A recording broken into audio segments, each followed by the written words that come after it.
Kemenangan perdana di Liga Champions. Real Madrid berhasil meraih kemenangan di laga perdana Liga Champions saat menghadapi Inter Milan pada Kamis dini hari waktu Indonesia Barat. Real Madrid tidak banyak melakukan rotasi pemain, sama halnya dengan Inter Milan yang masih mengandalkan Lautaro Martinez dan Edin Dzeko sebagai penyerang. Meski begitu, skor pada babak pertama masih kacamata.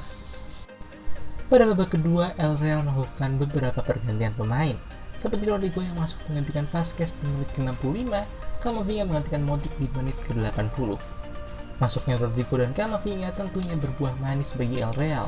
Pada menit ke-89, Rodrigo memanfaatkan umpan dari Camavinga dan berhasil dieksekusi. Skor hingga menit akhir babak kedua 1-0 bagi El Real. Saat ini, Real Madrid menduduki posisi kedua di bawah Sheriff pada klasemen grup D.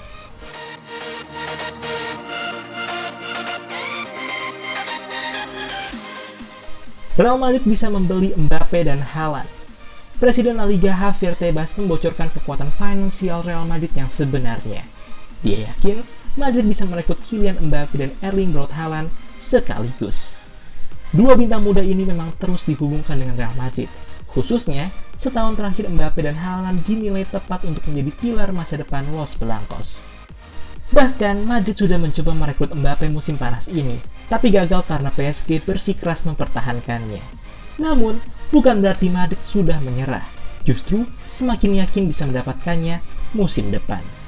Bukan hanya Mbappe, Madrid juga disebut akan berupaya merekrut Erling Haaland, yang artinya Los Blancos sedang menyiapkan skuad Galacticos Jilid 3. Musim panas ini Madrid sangat pasif di bursa transfer, tidak seperti Madrid biasanya. Sebab itu, muncul dugaan Madrid tidak punya banyak uang karena dampak pandemi. Namun, gagasan itu dibantah langsung oleh Tebas selaku Presiden La Liga. Menurutnya, Madrid punya cukup uang, tidak banyak mengalami kerugian. Madrid telah menjual pemain hingga 200 juta euro. Mereka punya cukup uang untuk mendatangkan Mbappe dan Haaland sekaligus, kata Tebas. Mereka belum kehilangan uang dan lebih dari itu, mereka telah menjual dengan baik. Justru yang tidak bisa dipahami adalah klub yang mengalami kerugian beban gaji 400 hingga 500 juta euro tetapi menolak tawaran untuk Mbappe.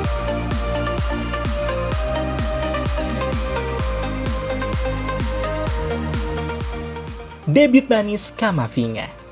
Eduardo Camavinga hanya butuh waktu 6 menit untuk membuka keran golnya bersama Real Madrid pada laga debutnya melawan Celta Vigo Senin 13 September dini hari waktu Indonesia Barat. Pemain berusia 18 tahun tersebut turun dari bangku cadangan pada menit ke-66 saat melawan Celta Vigo dan mencetak gol pada menit ke-72 sekaligus membuat Los Blancos unggul 4-2. Dengan masuknya Camavinga menggantikan Eden Hazard, Luka Modric mengambil alih penguasaan bola dan memanfaatkan situasinya untuk menerobos masuk langsung ke pertahanan Celta Vigo sebelum melakukan tendangan keras dengan kaki luarnya dari dalam kotak penalti. Penjaga gawang Los Celestes Matias Dituro berhasil menepis. Tapi sayangnya, Camavinga dengan cepat langsung menyambar bola rebound di depan gawang. Debut gol Camavinga adalah tanda yang menggembirakan bagi pemain yang bergabung dengan Real Madrid dari Rennes seharga 40 juta euro pada hari terakhir bursa transfer.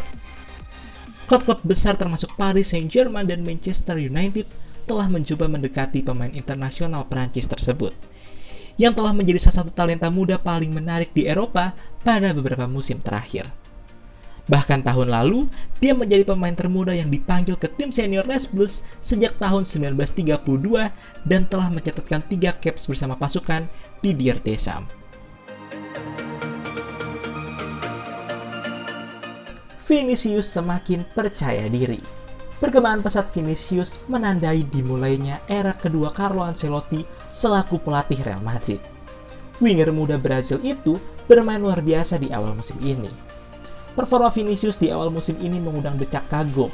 Dia tampak seperti pemain yang jauh berbeda di bawah Ancelotti. Jauh berbeda dari Vinicius musim lalu. Tercatat, Vinicius telah mengoleksi 4 gol dan 1 assist dari 4 pertandingan di Liga. Dia mencetak gol-gol penting untuk kemenangan Los Blancos.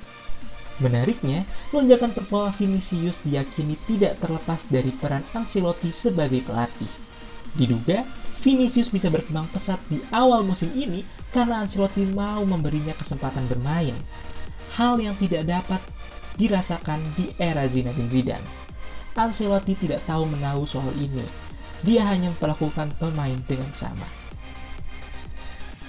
Saya mencoba memperlakukan Vinicius Junior sama seperti perlakuan saya terhadap pemain lainnya.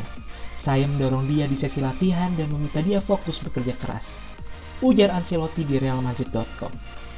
Meski begitu, kualitas pemain selalu ada dan ketika mereka mendapatkan momen ketika bertanding, itu akan membuat mereka lebih percaya diri, lanjut Ancelotti. Ancelotti meyakini perkembangan Vinicius terlihat jelas. Sekarang, winger Brasil itu lebih tenang di depan gawang, jadi bisa mengeksekusi peluangnya dengan lebih baik.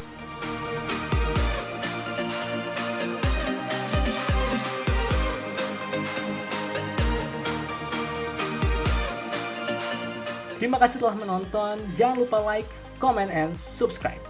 Dan jangan lupa nyalakan notifikasi untuk mengetahui video baru dari kita.